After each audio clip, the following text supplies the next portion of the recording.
hau ki te uru, te hau ki te tonga, ki mā kinakina ki puta. Kia mā taratara ki tai, kia hiake ana te atakura, he tio, he huka, he hauhu, ti hei Māori. Tēnā koutou, welcome to day 3 of hearing FNDC. We have a submission by Mr. Palmer. Morning. Yeah, everyone. Okay, I'm Ian Palmer. I'm presenting on behalf of myself, my wife's submission is equal forward. Also, our neighbours submitting family trust submitting S7 and William Dirksen will speak on his themes after me. So, yes, I'm just bringing your presentation up. So I've got about 21 slides that we get through. So I'll go quite quickly. I don't tend to go through every point on the slides. Reserve some time for questions and whatnot, and some backup slides that I'm going to talk through at all for your reference. Let's see if I can work this. Oh, yeah, perfect. Yeah. So our submissions are proposing to zone for the land west of the East Township with rural lifestyle, current zone or proposed zone for construction, and the ultimate objective is there's some good land that we and our neighbours own that we'd like to dispose of. To put it in sort of slightly more just a concrete.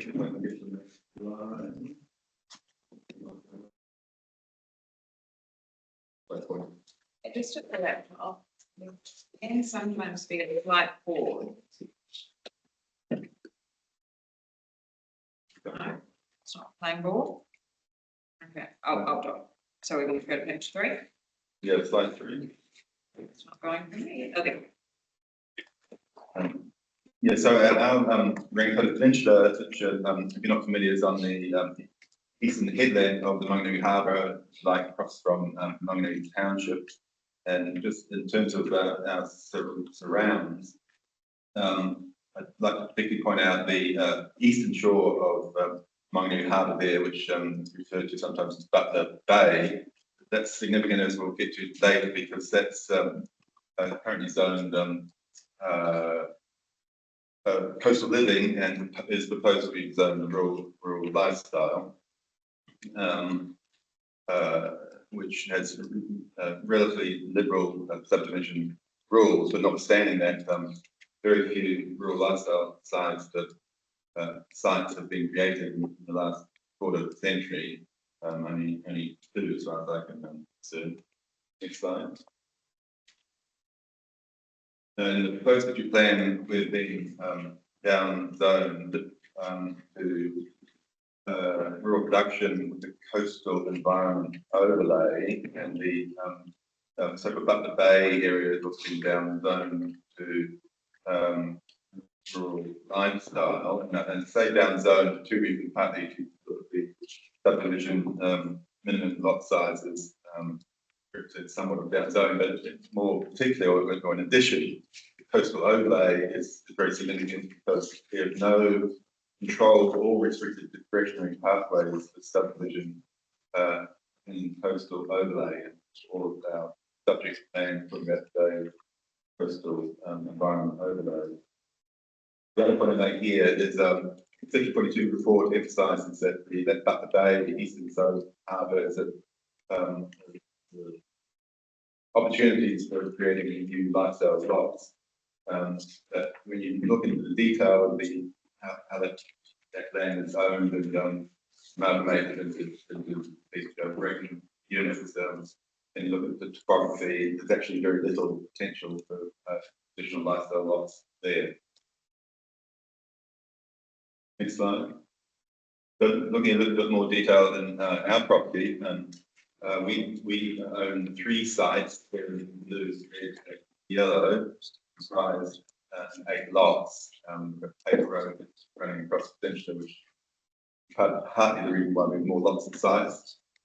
We own 17.3 hectares. for some reason, the correct number in the section 42 report, 2.5, I'm not sure where that came from. About a third of our property is subject to conservation covenants on the titles. Sorry, so which are the lot numbers that you own? We own 17.31 hectares. Yeah, but what were the lot numbers? You gave 3 lot numbers. No, I said we have 3 sites, we have 8 lots. Okay. If you go to backup slide, I think the first of the backup slide, number Yeah, I've got it. number 26, it lists all the lots and the sites. And it's important to make distinction between sites and lots, which is another subject we won't get onto.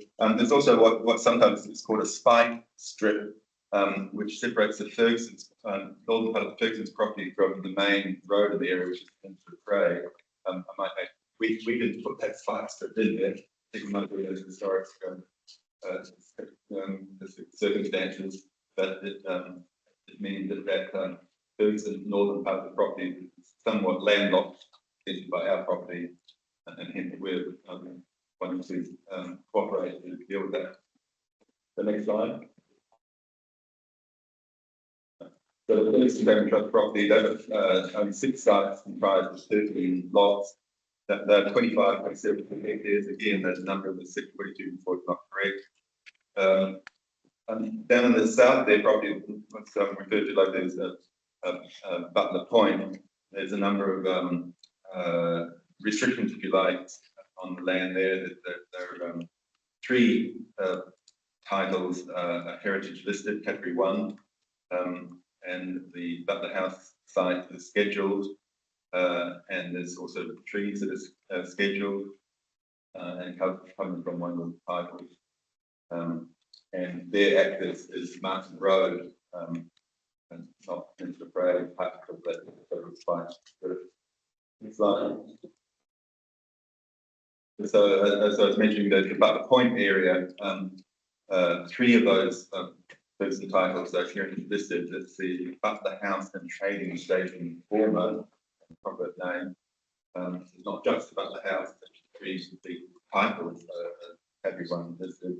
There's also subject to covenant, which means like a lot of restrictions, including subdivision related restrictions. Next slide.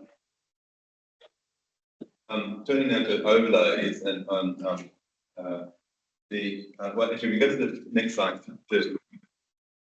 In the proposed strategic plan, all of our properties and fixed properties are supposed to be covered by heritage area, but it's been proposed in the section 42 report, right, the Rugby Pie report, to restrict that to remove that red area. So most of our property and a lot of big property. So now the proposal, the heritage area will only be restricted to the western side of our property and Butler Point area, which is on the western side of that road there. So if we return to the previous slide. So so we've got outstanding natural landscape and high natural character overlays, but like the heritage overlay as proposed now, they're almost entirely constrained to confine the western, southwestern parts of our properties, not the northern area that we're interested in more peace. But also very importantly, the coastal overlay, the coastal environment overlay extends over the entire land we're just talking about today. Next slide. Next one. So the whole area is subject to a number of issues that would very much constrain, if you like, sort of theoretical maximum subdivision arrangements. We've got paper roads, we've got third-party right-of-ways, we've got overlays, we've got heritage listings, we've got covenants, we've got scheduled items, we've got steep property, occasionally existing dwelling, and the road access issues, the spike street. So all that really means that the only area that's really practical to be subdivided and relinquished, and in the area that we'd like to be able to relinquish is that northern area that also about Peninsula Parade. Next slide. So so our rain-coated peninsula, if you like, the greater rain-coated peninsula in the area is shown there as where that's New Zealand defined the area, and it's obviously highly fragmented already, particularly with the subdivision. So there's a total of 234 titles, 210 dwellings, 5 not many vacant sites. And of that 143 hectares, our properties amount to 50.03 hectares, not 17.899 hectares in section 42A report. I'll come back to that era later. There's 5 property owners in total southwest of the area. That the 5 properties would be subject to the zoning proposing, so 3 in addition to the persons and ourselves. And also note that main road down the middle of the Peninsula Parade, which joins onto Kerikeri Road, and that's the main arterial for the whole peninsula. That's important when you come to think about road and traffic issues. That would be the road that the original site created. Next slide. This one I know John is a one, but quite like it. And I think it's quite relevant. The fact is that all the land on the peninsula, all the 5 properties are designated by QV as lifestyle land. And when you look at the definition of lifestyle land for rating purposes, it's almost identical to the definition of rural lifestyle under the national planning standards. And certainly our land very much meets the lifestyle definition of both. And it really doesn't meet the definition of rural production or the equivalent in the ranking pastoral. And as I said at the bottom there, I know the argument is that it's different act, but so you can't one or the other. But it's a bit like saying, I've got a cat and it's black for one purpose, but I'm going to call it white for another purpose. The cat's either black or white, and in this case, the cat's lifestyle. Next, now the section 42 report likes to use planned enabled capacity as a measure of how many additional sites and dwellings might be created by change zoning. But we emphasise and point out what MBIE have pointed out there in that little diagram that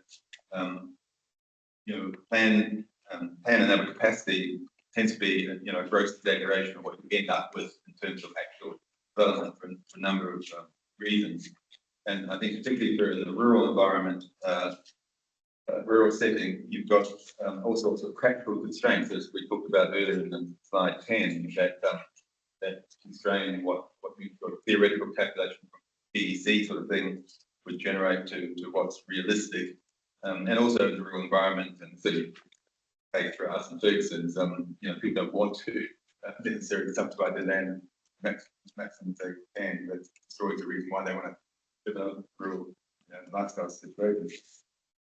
Nevertheless, if we're using plan enabled capacity, the understanding the conventional approach is to look at it in terms of the controlled subdivision pathway.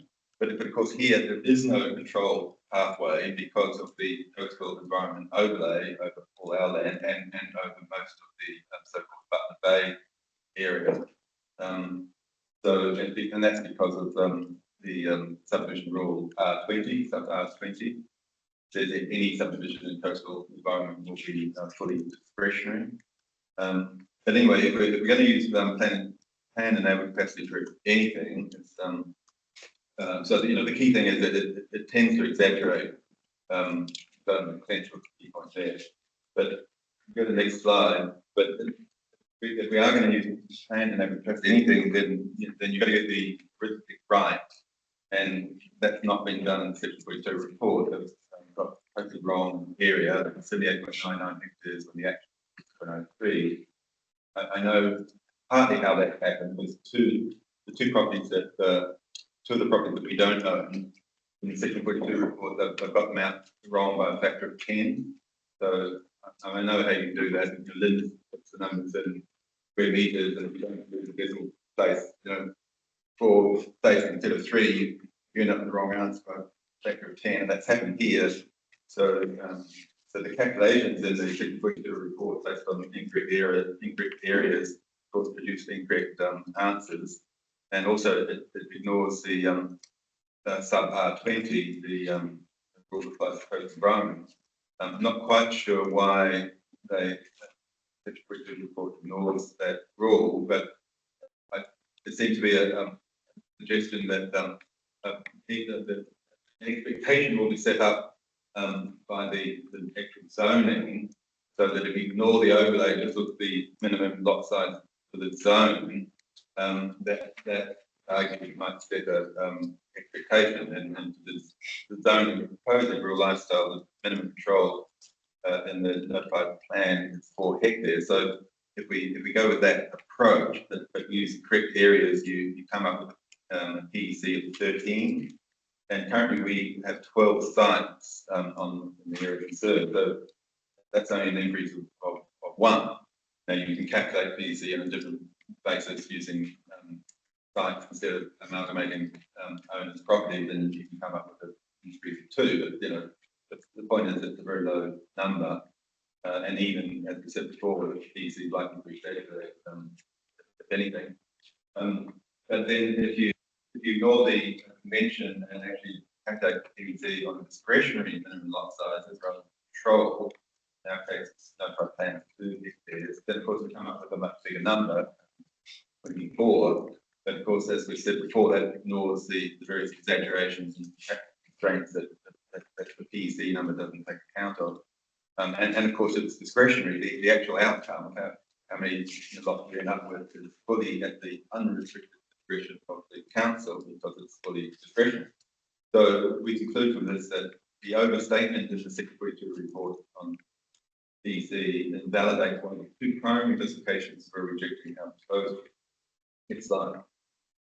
Now, the Section 42 report mentions and the proposal of the report writer back in hearing 9 to change the minimum lot size for rural lifestyle from 4 to 2. Now that proposed change came in November, because after submissions closed, we would have objected to that if we didn't have the chance to object to that.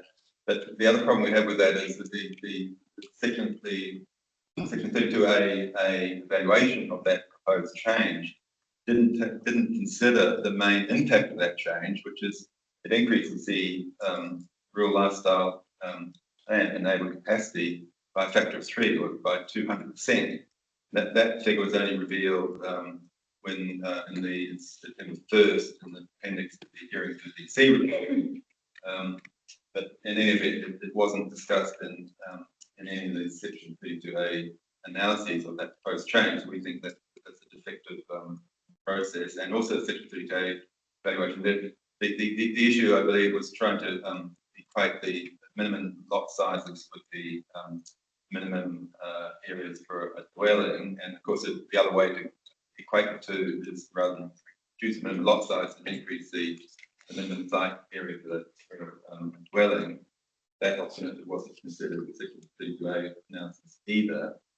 But the other problem we have with it, when that proposed change is discussed in the Section 42 report in Hearing 9, and it's recognised that it will create more PECs and more potential lots for rural lifestyle, that's characterised as a positive thing. But our proposal, which increases PEC for available sites for rural lifestyle to a very small extent, that's characterised as a negative thing. So you can't have both, right? When it's a report writer's proposal, it's a good thing, but when it's our proposal, it's a bad thing. That's, can't have it that way. And as I said, we would have objected if we had the opportunity, and particularly if we knew it was going to be used against us. So, and the other point is, our proposal became before the report writer's proposal, so we shouldn't be the effect of that later proposal shouldn't be used against our proposal. Okay, next slide. Sufficiency of lifestyle. Now, in the Section report, there's some negative comments that, well, first of all, there's comments to the effect that the zoning should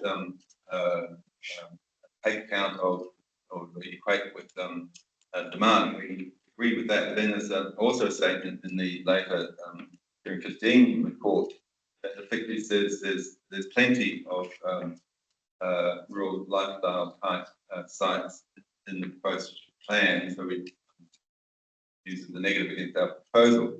But that contention is not backed up by the report that it allegedly comes from, which is your housing business development capacity assessment, which actually reveals that going from the ODP to the notified PDP, you've reduced the PECs for rural lifestyle from 7,700 down to 3,450.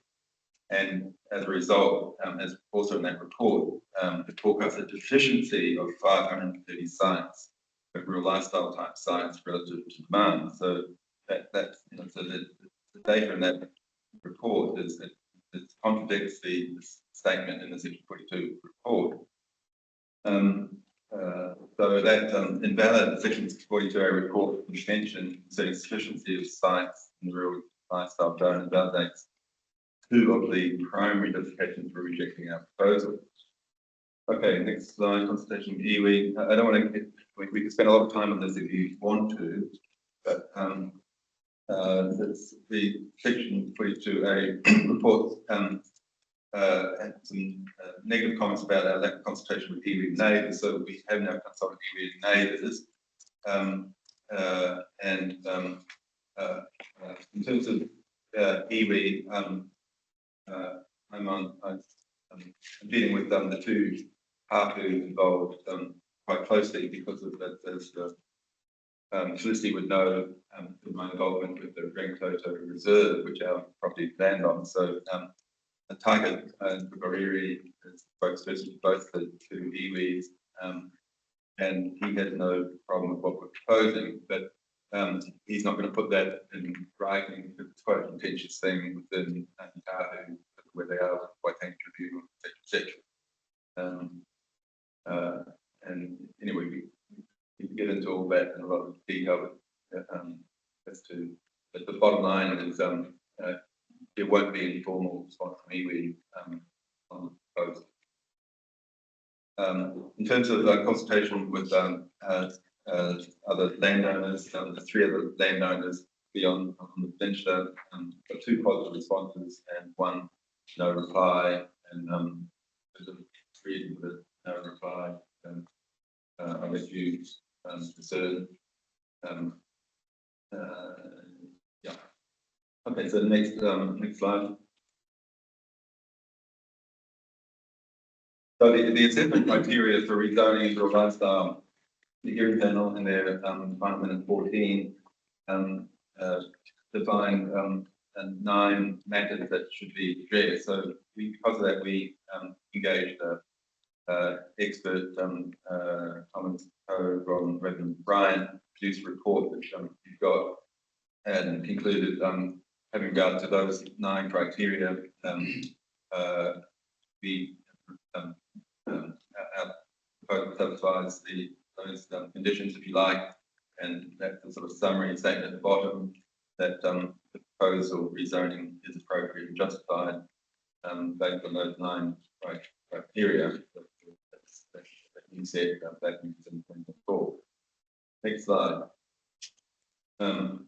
Now, the evaluation framework that you put out came after our expert Reverend Brian produced a report that he couldn't address that, so I'm addressing that here, and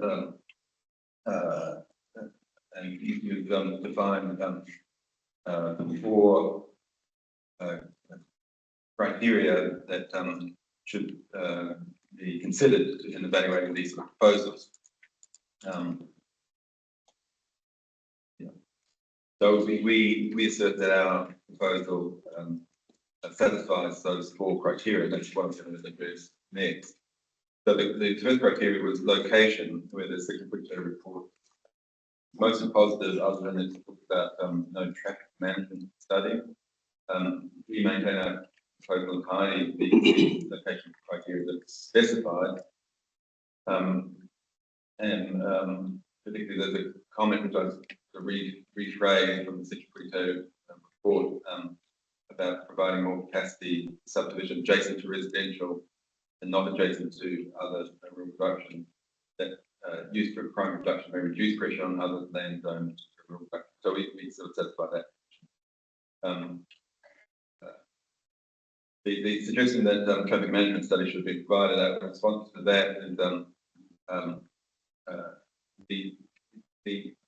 the new site that one or maybe two sites that could be created, their access would be Peninsula Parade, which currently only accesses 3 residences, including ours. So it's not a significant increase. And council recently upgraded that section of road. There's no additional access to Marchant Road, which is the Ferguson's access, and the rest of the road there, it's access to 210 dwellings, so very minimal increase. So we don't think a traffic management study is warranted at this stage. Next slide. The land use and subdivision pattern, the second report, negative comments there about represents significant opportunity for further intensification. Responses because of the errors that were made in the Secretary report about the PEC calculation, which suggesting it doesn't actually provide for very much intensification at all. There's another negative comment about the legacy of permissive subdivision rules led to degree of fractionation of this area. That may apply to some areas, but certainly doesn't here. Since we go way back to 1850, this area has always been subdivided into relatively small lots. So it's not a case of had been large lots that have been progressively subdivided. It's rather than reverse history. This area has actually been amalgamations at the time, not reversed.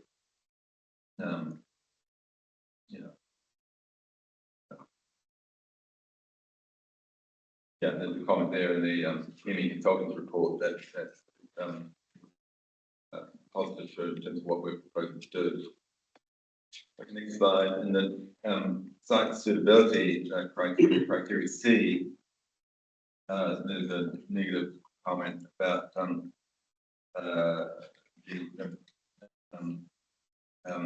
impact on outstanding natural landscape and natural character overlays, but point out that those overlays don't apply to the area that's the only area that's actually practical to subdivide.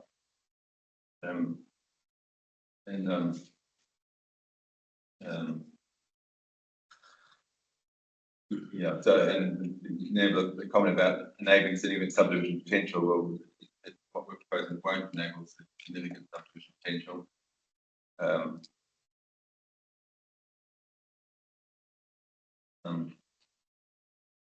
Yeah, and the other point we make, the area that we do want to subdivide, we do want to relinquish, is an area that we haven't had the time resources to address its issues with weeds and so on and so forth.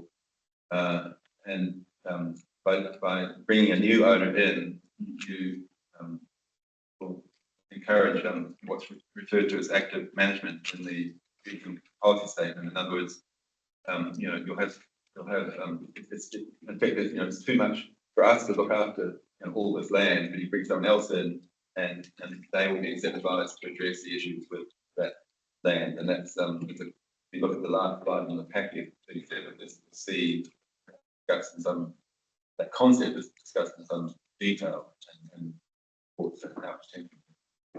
the criteria D, the growth demand with 6.4 says that they need additional rural livestock capacity. Well, that's not backed up by the BA report, which I talked about earlier. Includes rather the opposite. There's also a comment in the HBA report which is very relevant about the ability to work remotely. And for example, we've got a new neighbour on one of the 5 on our area concerned here, who've just come from Japan, and they're still working full time with their occupations based in Japan, Japanese work, they're working remotely, and that's and they have a lifestyle property. So that sort of concept, you know, it's going to happen more and more. So there's more demand for lifestyle properties because people can work remotely. And there's also some other comments in the 632 report that intend otherwise. And also, as we pointed out, there's limited propensity for Butler Bay area to be subdivided, as we talked about earlier. And also, just talking to real estate agents, there is very good demand for this type of land, subdivided land. So, in conclusion, we maintain that the area we're talking about is consistent with the MPS description of rural lifestyle and inconsistent with the definition of rural production. The area is better suited to rural lifestyle zoning. Our area is better suited to rural lifestyle than what is proposed for rural lifestyle in the Butler Bay area. And will still be subject to the coastal environment rules, which maintain subdivision fully discretionary. And our expert evidence satisfies the hearing panel's 9 listed criteria, and we hope that our presentation here satisfied the report writer's 4 criteria for. And as we pointed out here, some of the premises in the Section 43 report rejecting our proposal so we think our proposal is consistent with Part 2 of the RMA, and certainly rejection of our proposal would be contrary to where the government is heading with policy and RMA reform. So that's all I was going to address. The rest of the slide, the backup slide. So I'd like to hand it over to William Ferguson, who's got some comments to make remotely. Morena, everyone. Can you hear me okay? Yeah. Okay. Look, thank you very much for the opportunity to present to the meeting, and I'm just sorry I'm not able to attend in person. I'm speaking on behalf also of my sister Jan Ferguson, who manages the property at Butler Point, and both of us really on behalf of our Ferguson Family Trust. And what I'd like to do is just give you a brief modern history of Butler Point so that Council can better understand our position. My parents, Linda and Letitia Ferguson, purchased this property from the Marchant family in 1970. At the time, there was a higher offer on the table from a developer who wished to subdivide the property, but Bob Marchant sold to my parents because they had indicated that they wished to conserve the property. And in particular, the historic house, considered one of the oldest in Northland, which was in a perilous state of disrepair. The garden was a wilderness, and we had Tecoma hedge actually growing into the parlour in the front of the house. The restoration of the house and contents back to a faithful example of an 1840s whaling captain's house took 12 years altogether. And in 1979, the Butler House won a prestigious award in a Category 1 classification from the Historic Places Trust for what had been achieved. Along the way, my father employed a historian, Janice Mogford, to comprehensively research the history of the property, the Butler House, the English whaler captain, Captain William Butler, and the trading station he established to service the international whaling fleet that had established its base in Maunganui. He then privately published this work as a book in 1992, and copies are still available for purchase if you're interested. In 1987, my father employed Dr. Susan Bulmer through the Department of Conservation and with the University of Auckland to conduct an archaeological dig on the Moihuri Pā that overlooks the property. And this remains the only comprehensive archaeological excavation of a pā site north of Auckland. There have been 2 subsequent archaeological digs on other sites on our property that we have initiated and supported. The Butler House and Gardens were then restored and redeveloped, and it has become a garden of national significance. You will even find it listed as one of just 3 New Zealand gardens that feature in the impressive international tome 1001 Gardens to See Before You Die. Finally, my parents then turned their attention to gathering everything they possibly could with regard to Monganui's early whaling history, and gathered arguably New Zealand's finest collection of whaling artefacts and built a museum which was first opened to the public in 1982. Since then, the historic house, the gardens, and the museum have remained continuously open to the public, and we draw national and international tourists into the region, supporting the local economy as they add another day for their visit to Butler Point, as well as groups that come by bus from all over the North Island, from cruise ships out of the Bay of Islands, as well as regular annual visits from all the local schools. In 2019, my sister and I voluntarily submitted the Butler House and the title it sits on to a Heritage Covenant in Perpetuity under the Heritage New Zealand Pohere Taonga Act 2014. Now, the problem we have, and why I'm addressing you in the council today, is that Butler Point is an enterprise that runs at a loss and always has. And we need help. We see the opportunity to combine with our neighbour Ian Palmer and sell off a single 4-hectare section at the back of the property as a means to find desperately needed funds to reinvest in further maintenance of the old house and other essential infrastructure following a maintenance survey conducted by Pickles and Associates in 2023, and also to assist with employing a manager who can lift some of the burden off my sister, who is nearing retirement.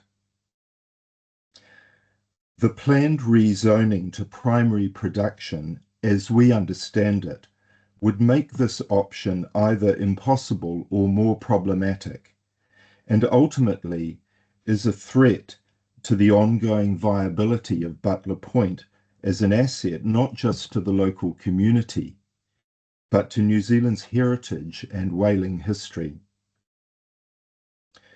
With regard to primary production, an even shorter history of the property is that it was initially a failed sheep farm in the Marchant's tenure, and then in our time, in economic terms, a failed pine plantation, and then a failed macadamia orchard. The title in question, that is not in any way visible from Monganui, consists of regenerating pampas tobacco plant and gorse, following removal of our pines.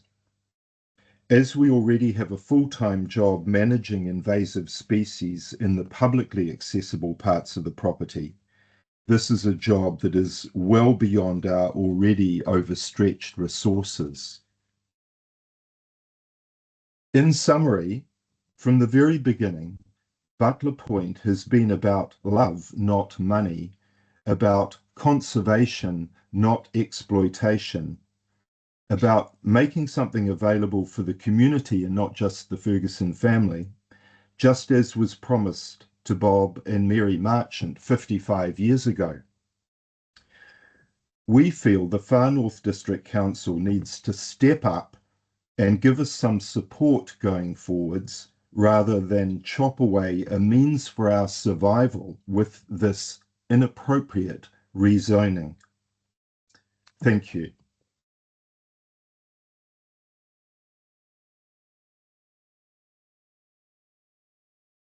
Is that the conclusion of your presentation? Yes, thank you. Happy to answer any questions. Thank you very much. I've read your evidence, Mr. Palmer, and thank you for this presentation. And thank you for your presentation online. I haven't got any questions, but I'll see if the other commissioners do.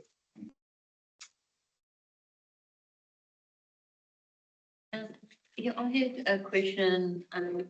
So in the proposed plan, rural production, given that there's a bonus lot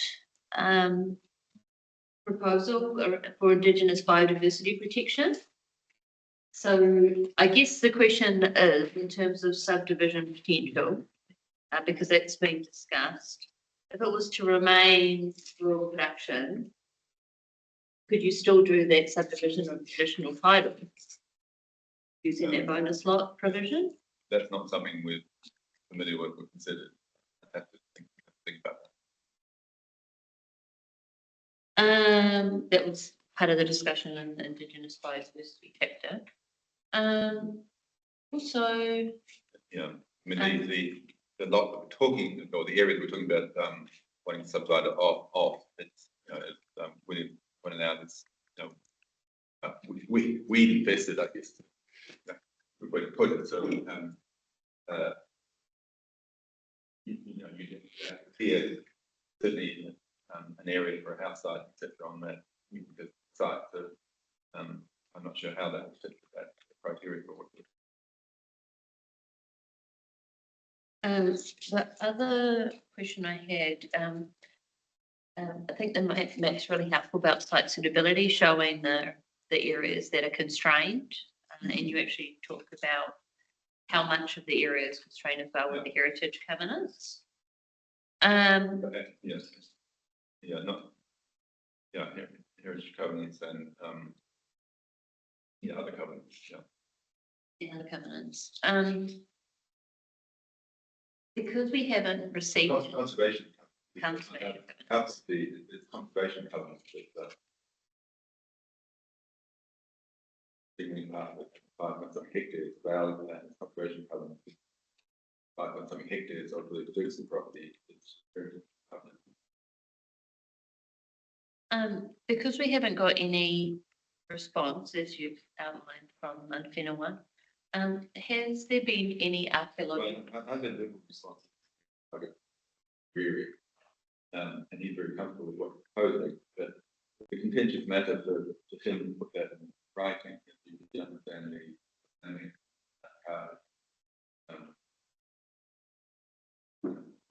you know,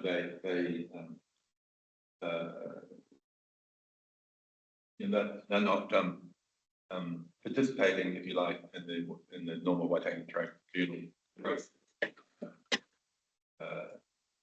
because they compared themselves. They don't accept sovereignty of the Crown for this area, so they're going through a different process of Waitangi tribunal where they can actually get ownership of land with without involving Crown. That the Waitangi tribunal can give them X essentially put into a covenant of land. So it's a highly contentious issue within Ngāti Kahu, and you have, you know, Ngāti Kahu itself is highly fractured. This area is there's several hapu and several iwi, Ngāti Kahu and Ngāti Kahu ki Whangaroa, that claim mana whenua status over this land, and some of Ngāti Kahu are opposed to what the central Ngāti Kahu iwi are doing in the Waitangi Tribunal. So it's a highly contentious space. So to get them to put something in writing like that, So, so they won't be making a formal response, although we wrote to them and invited their response. In terms of archaeology, we've heard that there's been a lot of collaboration with Heritage New Zealand. Have you got any archaeological assessments done for that area? Yeah, there's the substantial archaeological surveys we've done of the whole area, and part that we proposed to be able to subdivide off and not within the archaeological listed archaeological sites. There are a number of archaeological sites listed on the other parts of our properties which we're not proposing to subdivide off, but not the part that we are proposing to subdivide off.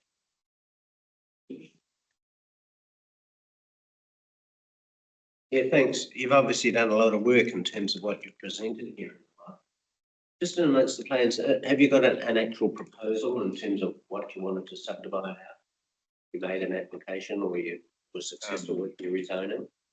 Well, we've identified, because the notified postage plan, if it's zoned as we propose rural lifestyle, control 4 hectare subdivision is controlled. So we've identified 4 hectare piece of land, which combines some land that we own and some Ferguson's own. Particular, critically, our part accesses the main road, Minister Cray, whereas Ferguson's would be contributing most of the 4 hectares. So you know, we've identified that as a potential lot consistent with the notified postage plan. Now, there's a proposal to change the minimum lot sizes for rural lifestyle, which we don't support. We didn't have the opportunity to address, that came up after the vote, to go to 2 hectares controlled. Whether that would change our plans, I'm not sure, but what we have in mind, as William said, we've identified the 4 hectare lot, which is immediately contiguous with the Hihi township, and has access to the main road, Peninsula Parade, and it is very much the area that we just haven't had the time and resources to address. So it's weed infested. You know, so it could do with a new owner to concentrate on that. So that site's immediately contiguous to the Hihi township. Correct. Yeah. Are there any other sites that if you were successful, and then advanced a subdivision application, are there any other sites you'd be looking at subdividing out? Well, if the rules were as per the notified plan, which is controlled for hectares, that there wouldn't be on our property.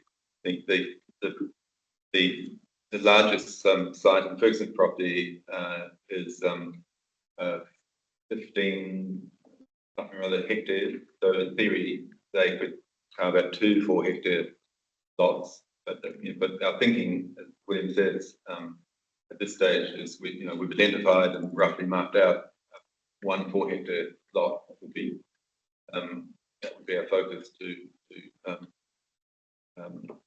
subdivide off. Yeah, thanks. Yeah, I was just following up with Commissioner Foy's commentary around the Indigenous overlays, and on your page 5 of your presentation there, it shows you've got 3 titles, and it's hard to read, but I think there's a total of about 5.5 hectares of a proposed covenant, which look at. But you currently have 3 titles, is that correct? So You currently have 3 titles? we have 3 sites, that's right. We now actually are in 3 titles. Previously had 4 titles, but 3 sites. Now we have 3 sites, 3 titles, which we can explain, but yeah, the answer is 3. And then the Fergusons have 6. Yeah. And the way I've understood your presentation is heritage overlay over all of those 6 sites, which I may have to refer to Mr. Ferguson. But I was just wondering. I think the heritage overlay that we requested is over the site that the Butler House is on. And I'm not exactly sure of the full site. Ian might know the size of that site. If you go to slide 9, the originally in the proposed plan, the heritage area was proposed to be over all of our properties, or 5 properties. But there's a proposal, report writers reply report to reduce that, take out that red area, take it off the area that really don't impact all the area we're talking about subdividing off. Yeah.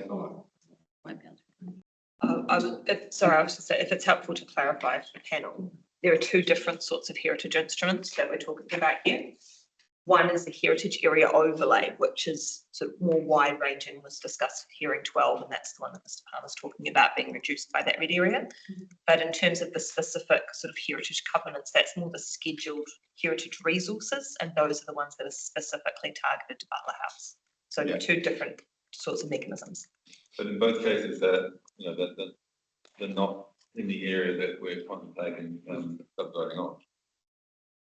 So I guess my question is, with the 9 sites all up, how many houses could you put on there, or how many houses are already on them? But well, there's a total of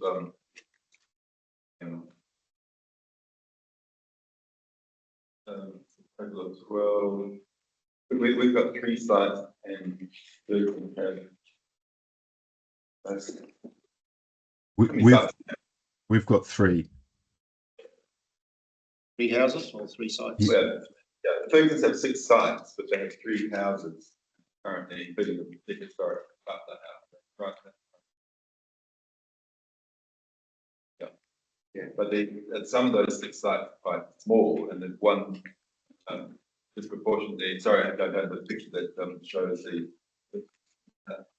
those 6 sites individually, but one of the 6 sites is much larger than the rest, and that's one that includes the land that would be proposed to be carved off. Yeah, I think it's on your slide 8, shows it in a way. And then you've got the other overlays of landscape, natural character, coastal environment. Yeah. Tricky one. Will be fun for us commissioners to wrestle with. I mean, obviously the detail of all those sites and obviously in your documentation. Did you have a question? Point of clarification, Mr. Chair, if I could. Just looking at the table and the evidence, and also in your presentation today, I just want to clarify that the area calculations, in particular 3, 4, and 5. Oh, could you just give me a page number or paragraph number? That's not right. Okay, can you put the slide? Oh, I thought it was a presentation number. 26. It's the first one after it says backup slides. Thank you. Yeah, 26. Slide 26. It's whether those numbers are true and correct. Yeah, I mean those figures came out of our expert evidence report, and I independently sourced the data off the titles and came up with the numbers, and then I got our independent expert at Raymond Bryant to check my numbers, or cross-check with what he already put in his report, and we both came up with exactly the same numbers. And so the numbers listed on 26 are the correct numbers per the titles. It was just a point of clarification to the officers, because we've talked about the notified version at 4 hectares, but we've also talked about the 2 hectares. How many lots as a potential yield could it be if it did end up being the 2 hectares instead of the 4 hectares? Just for that from. But were we? Mr. Palmer, that question was to the officer. I guess what sort of answer do you want? Do you want an extremely detailed answer? This might be something that we might provide by. I Yes. What type of answer would you want? Well, I think why I'm asking this is because we've looked at the site suitability information, which highlights a number of limitations. And then the only lot sizes we've been talking about is 4 hectares. But if it actually ends up resulting in 2 hectares, then it would be a different potential yield than what we've discussed today. Mr. Chair, if we could, we'd probably prefer to defer that answer. Actually, I think that's probably one that's. I appreciate that that's not as simple. No. And there might be assumptions you might have. There are a couple of more general comments I'd probably make around that, though, is that when I was looking, I took a slightly different view of trying to figure out the potential of this from Mr. Keogh when he did his report, and potentially the way it's been presented today is that I was looking at the potential based on the number of titles collectively that were owned by one particular owner that were in the same ownership, as opposed to looking at each individual carved up bit and saying, is that bit alone big enough to have another lot? So the methodology that's in my report is different from Mr. Keogh's for that reason. And in my 42A report, I have considered both of the 4 hectares and the 2 hectares. The other thing that I would probably note is that I'm very cognizant of the other rules in the subdivision chapter that restrict subdivision in the general coastal environment and also in the heritage area overlays. However, the reason why I still considered any kind of baseline controlled activity pathway is the fact that that is what a resource consent planner will do when they get an application in front of them. They will consider all of the collective rules that manage subdivision, and that will ultimately determine the activity status of the subdivision.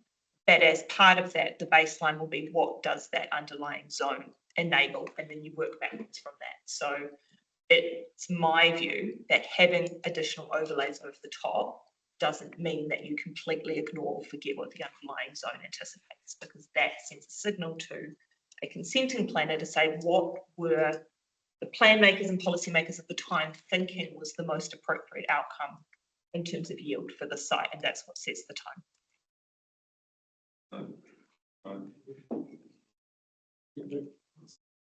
Can I make a comment to that? Yes, briefly, we're conscious we have another submitted meeting. On slide 14, we do calculate the theoretical PEC for 2 hectares and the outcome 24. But of course, that's based on, if you put the notified plan, it's based on discretionary 2 hectares. Now, I appreciate the report writer proposed changing the control number to 2 hectares, but of course, it still won't be controlled here because of the coastal environment overlays. There's no control and there's no restricted discretionary opportunity pathway here because of the overlay. So, so what we're asking for, it's not really very much. It's still going to be discretionary on the council, and certainly we've got no plans to subdivide the whole peninsula down to 2 hectares. But even if we did, it's up to the discretion of council to, if they didn't want that, to stop it, not going to be controlled of your coastal environment overlay. And we have calculated it exactly the same way as Melissa has, but the only difference is we've used the correct areas, Melissa used incorrect areas. Okay, But we've also done it on an alternative way where you just look at individual sites and you come up with an addition of 2 rather than an addition of 1. thank you for that clarification. And thank you for your presentation and your evidence.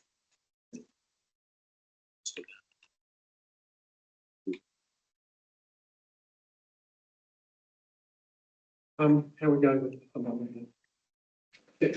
Hopefully we're kind of what it was this morning. We got too hot, so we'll see how we go. I don't recall getting too hot.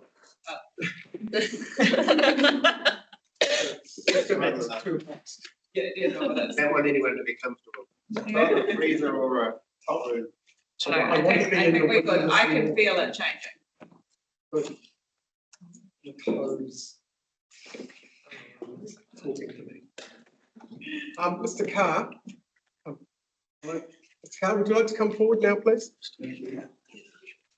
Mr. Cathcart, with you?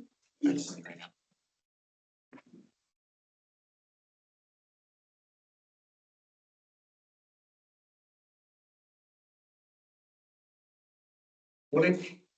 Morning. Commissioners, So the submission relates to your property in Kaihu. that's great. How would you like me to approach it? Wow. I'll give you the evidence. Push me just highlight matters. Yeah. I'll just confirm the matters that we've got. We've got Mr. Carr's statement, the rebuttal that you supplied, I think it's September. Yeah. So we've looked at that, Mr. Carr, but you're not an expert, you know, I don't mean that as an insult. You're entitled to read your statements to us if you want to, and certainly we'd like you to take us through it. And you've got Mr. Cathcart here as your expert witness. So you've done the soil analysis. And Yes, Cathcart's rule and language. so, Mr. Carr, we're quite happy how you deliver your evidence. It's entirely in your hands. And we'll potentially ask the questions afterwards. Chair, just before we progress, I'd just like to declare that I've known this man for a long time, both of them actually, but I'm also on the Regional Transport Committee with Joe Carr. So I may have a conflict, and if you want me to stay out of it, I'm happy to do so. Well, it's a zoning request, isn't it? It's, I mean, also zoning has indirect relationships with transportation matters. I don't think that's the conflict. But thank you for declaring your friendship or under relationship. I'm not sure of that, frankly. We have our moments. Okay, so Mr. Carr, we're in your hands. Thank you very much. I've produced a more recent plan by Thompson Survey, which I'll refer to at times. And I'd like to thank the reporting officer for her report, which has given me a lot of focus, and I hope I've addressed your main concerns. Probably we've got is a split zone property at Ohio. It's about 9.6 hectares for about 1.6 hectare residential zone. It's generally a very flat property, sloping to the north, and it's quite a nice property. I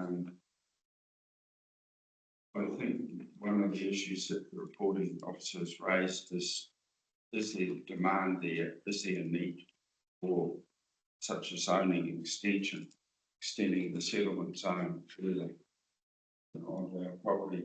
And my contention is that that's the case. And I'll speak to that demand matter. Mary Peck was raised, and I think the Peck is analysis by the economist was done across the entire district, and I don't think it really reflects the situation of Kaihu. So I've concentrated on the reverse sensitivity issues. So we've got a defensible zone between the settlement zone and the rural production zone. Got a lot of evidence there, and I think we've managed to achieve something that's pretty feasible. So in the communication of ours referred to in the actual rebuttal, there's a table on the front, the first page of that, and it just lists the hectares involved. And so for the subject property, that's lot DP 3369224. The existing settlement zone is 1.6 hectares, the residual rural production zone, when we provide for a buffer, is 2.7 hectares, and the rezone from rural production zone to settlement zone, which includes 1 hectare of bush, is 5.3 hectares.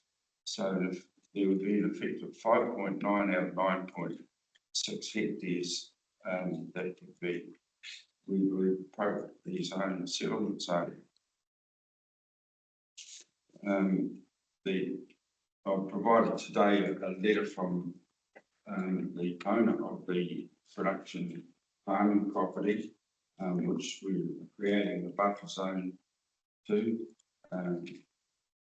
or between us and the settlement zoning. It's Mrs. Rintle, and she's pretty satisfied with what we've proposed there.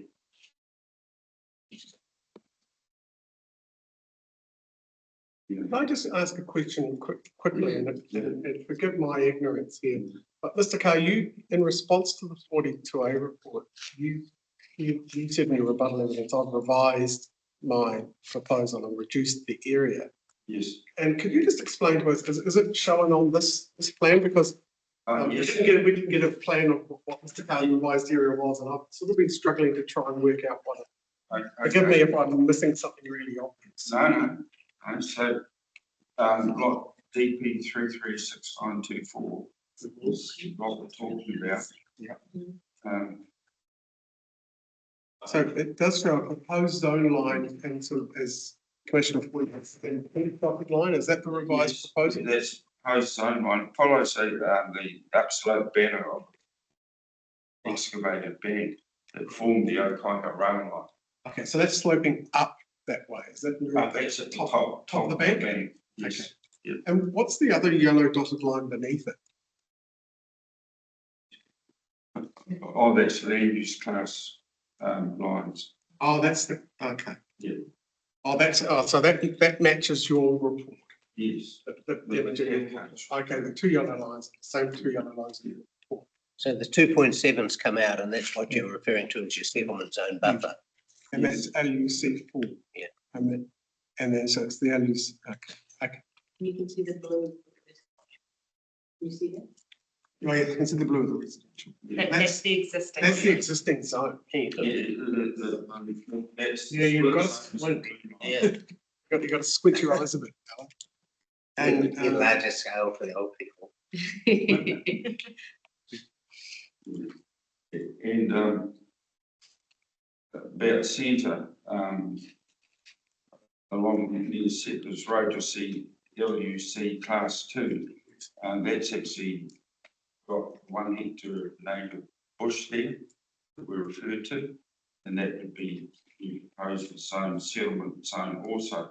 But that I'm very happy to protect that. In fact, we have looked at it pretty well. Does that class 2 go right round the church and cemetery and along and up to the road?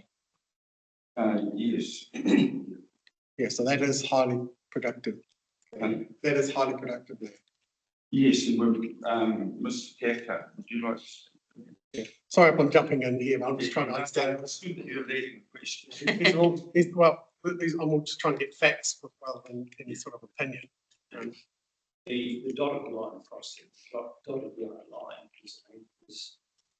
has been taken off the national database, which, as you can see by the contour, is highly diagrammatic in this case. It doesn't bear any resemblance, or it's very rough resemblance to the land form.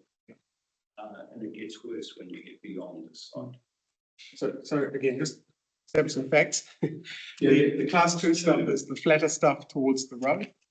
Class 2 is and the class 4 is the steep stuff towards the back or the north. Class 4 on the back is totally, it's not volcanic. That's easy. The rest of it is volcanic, but the middle strip through is full of boulders. That's quite steep too, I assume. The steepest stuff, it is quite steep. And then when you get down the bottom, rental property, that's actually, it's clay and sandstone based, but it has basalt boulders scattered around it that evolved from the plant. So it has limitations. Cultivation, hillside has limitations.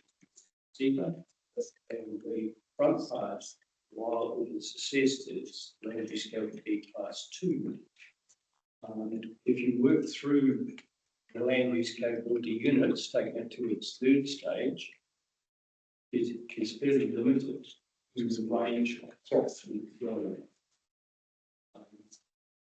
Certainly not going in type.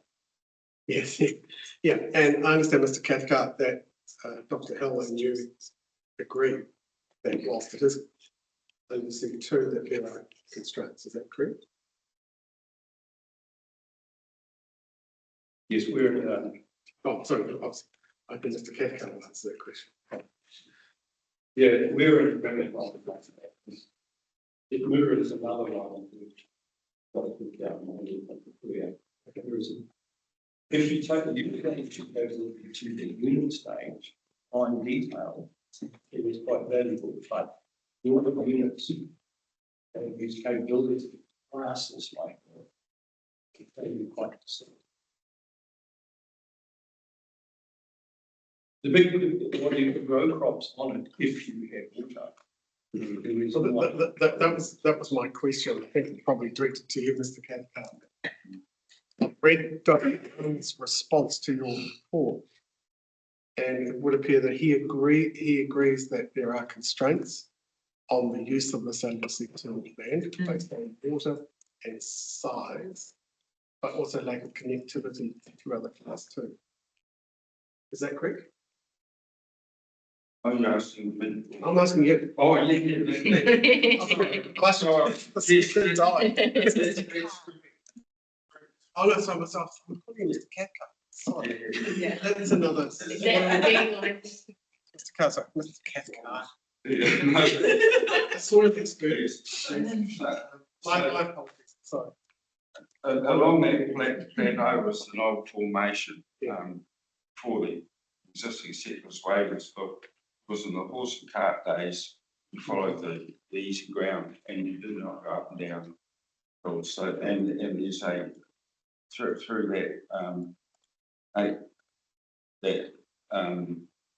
HP or land, there's a roadway. So it's actually compromised that too. You still have the car? You drive all over it. I just want to still have the car. It's all right, carry on. I really think a site visit is just going to be so valuable, because when you go there, you'll walk through town. There's some of this land's got some of the town, but you'll find that the bay of land, bit of land in the town doesn't really exist in our rebuttal. We explore Mitchie Road, and I don't think it's really desirable. South sloping, and I don't know if landowners want to subdivide anyway. All around Okaihaus, there's been many lifestyle subdivisions, and a lot of the people are living on quite big pieces of land, 4 hectares, that they don't really wish to have such a big lot size. And I believe that there is demand for nice north facing properties with good views in Okaihaus. And I think it will add to the town. The town's really well serviced with schools and bowling clubs, and it's an established town that's a pretty cheerful place to live and good immunity. So I think the demand issue is an important factor, and I believe it's there. And then you've got the matters of national importance. You've got the UP's urban development, regional policies. Council has a responsibility under the RMA in those two other requirements to ensure that there's sufficient land integrated with infrastructure networks for housing and business to meet the expected demands of the district. And that's reading out of the proposed district plan. We've got a site suitability report that's been produced by Geologics, and they're actually out there today doing TP58 work, which really is a subdivision matter. They're doing some more comprehensive reporting on the block. The assessment of environmental effects, I think, would be appropriately done at the subdivision stage.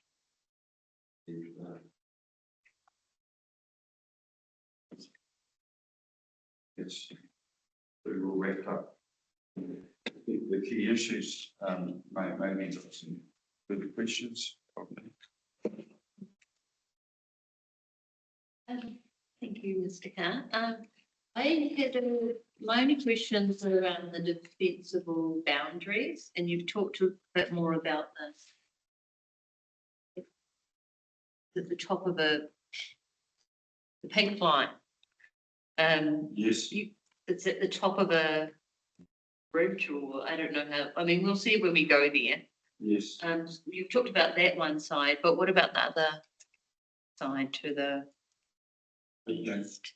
So I do talk to the, that's been the submission, but the rebuttal submission. To the right, or the east of the property, that's really the land is buffering, is already settlement zones buffering lifestyle subdivisions. So, and that includes when you look the southern side of the property block, DP1 90097. That's the actual parent house block. Was land subdivided off at some stage. Then traversing to the west along Settlers Road, you've got the native bush, and then you've got the church, and they're fairly quiet neighbours, and cemetery there. We go along Settlers Way to the west, and for several hundred metres going along that road, full of lifestyle blocks that culminate in a transport operator's yard along to the west, and that's where the production farming starts really on there. In the photograph on the left-hand side, or the extreme left, you see some buildings, and that's our house sheds of our property. That's lot 3 DP 4.4131, and we propose to admit that's rural production zoning. We propose to amalgamate that 2.7 hectares into that of the bucket zone. So you've just got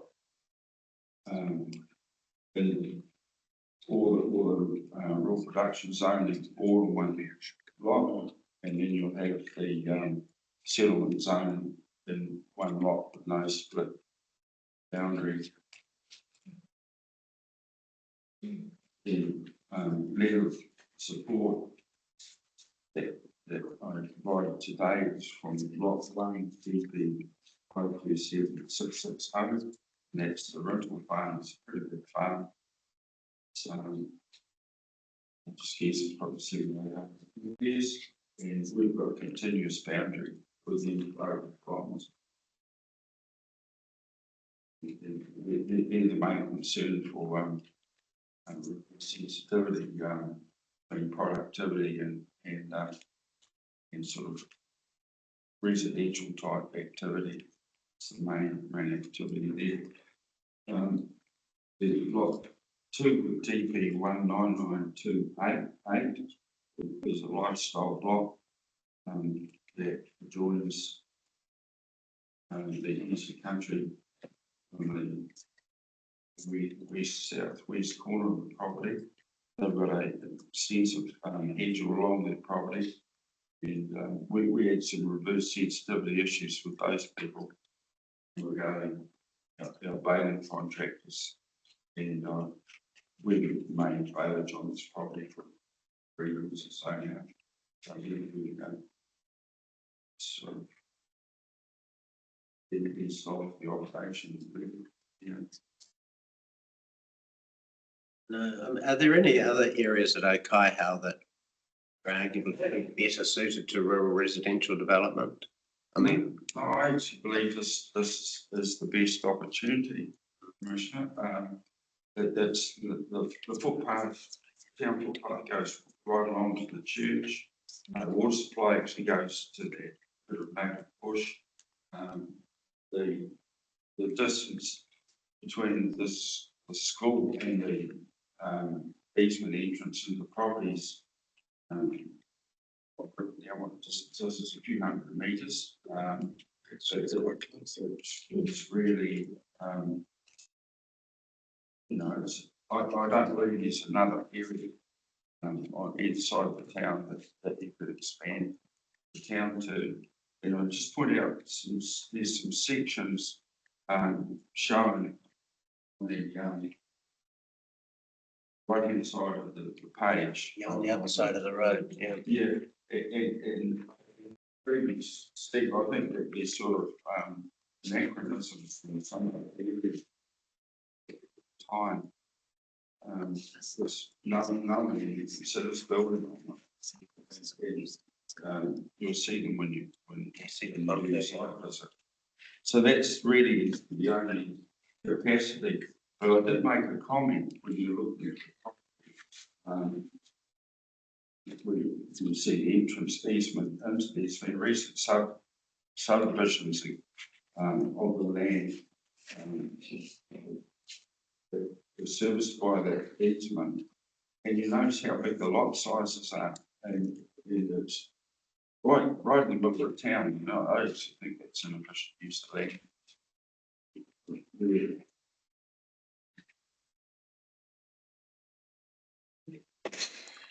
No, I know the land, you know, but still we can have a look later. We're trying to get around as many sites as we can. But we won't get to every site, but however, we will be potentially driving down that road up to seeing some properties up the north on Friday. Would it be okay? I mean, I don't know how far into the site we would probably need to go or how far you would want us to go. But if we were to find time to visit on Friday, how would that be appropriate? Did you say on Friday? Friday. Yeah, no, that'd be great. And you can drive over most of it in the car. Don't even need four drives. Yeah, obviously we'd be able to see quite a bit from Kerikeri Road. Can you see right up to the class 6 areas and the hills from the road? Or Looking down. You need to go. I've driven through there. We'll do up here. And if you, I don't know your protocols, but this is no sort of objectives. Is there a gate that we can enter? Yeah, there's two. Without a bull chasing us or getting a lecture. There's cattle in there at the moment, and we don't just want to go. It's just so. We've got two. We'll have two farmers with us, so they've got cattle. That's great. I will just make sure. Commissioner Foy has a cattle prod that she uses to keep myself. Commissioner Watson, and you can use that. Yeah. Any cattle try to take interest in us as well. Perhaps I could clarify this. Question. To the proposed zone. yes. Yeah. What that is the old railway bank. It went through, as you come into the Kerikeri from the south. You see where the railway line is under the road, under you can't through. And it filled down the hill with water around the head of the valley. And then up that. So that all slopes down. See, that line is where the railway line went. It's cast in, it is the embankment. The embankment is still there, quite a stable embankment of where the railway line went behind. So it's a logical boundary that's put there. But the bush beyond it, and the class 4 land, and the bush to the west of this property creates a sort of physical barrier that must be the envy of other councils who are trying to draw a line between urban and rural. It is a real challenge, and look forward to how the council do that with the changes to the highly productive land legislation, because it is difficult to create a buffer, whereas here you have that big puri bush creates a very effective physical barrier, sound barrier, so it achieves just what councils are going to have to somehow plan for. But in the open, there was a bit of open space in the northwest corner, and we planted that in Orange Road Yard. So it's pretty. Just in the interest of kicking ideas around, you've chosen the line, your red dotted line at the top of that steep section. Yes. Have you considered, I mean, obviously that steep section would be very difficult to develop. It's no good for rural production. I suspect it's no good for housing development either. Steepness. Have you thought about potentially drawing that line at the bottom? Rather than at the top? Oh, we're happy. In other words, bringing it down closer to the road. The red line. No, it's fine. It's just that you've got the red line here, right? Yeah. You mean And then it gets stepped, and then yeah, and I was thinking, is there potentially a case, if we were minded to grant some relief? Yeah. There is a case of accepting that the development is likely to be on the flatter and the more closer parts to the road. Would there be a case for that line to be more here? Okay, Here. I follow what you mean here. I'm just looking at alternatives at this point.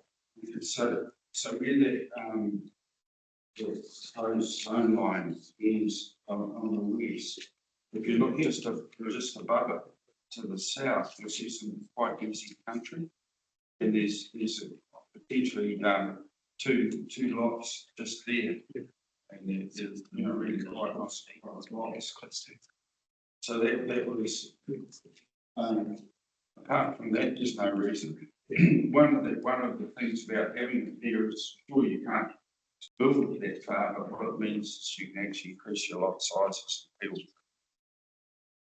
re-establish neighbourhoods and things like that. It seems to me that if you've made the case that the close soils don't need to be protected, and that's your flattest land, and that is also the closest to the road and your access and all those other amenities, then maybe if that were to be if there were to be any land rezoned and easier to develop, affordability considerations and all of those things. Yeah. Would it be, those parts of the property that have frontage to the road at the bottom of the steep section? Yes, so you're suggesting maybe that I'm just under the line could come up onto one of the, say, the second or third contour line. Yeah.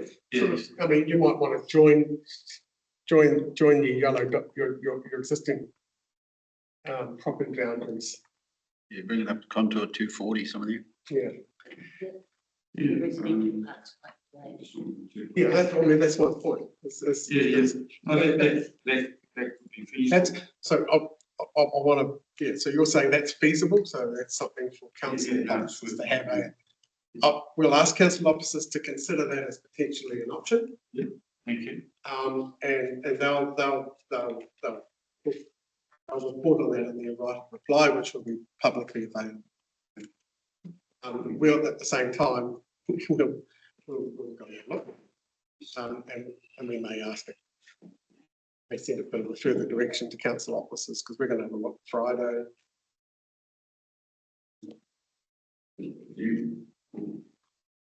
I think I'll be available on Friday anyway. I don't really need us. I don't. I know, really need it stands, it's pretty clear. And Commissioner McNally says he knows the property reasonably well, so I suspect he'll be able to. This was. Any more questions? Well, thank you very much again for your presentation and your evidence. Be in touch. Thank you very much. Thank you. Thank you, staff.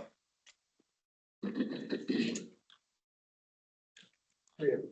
Are those people here and about to present? We're going to have a morning tea break now for about 20 minutes.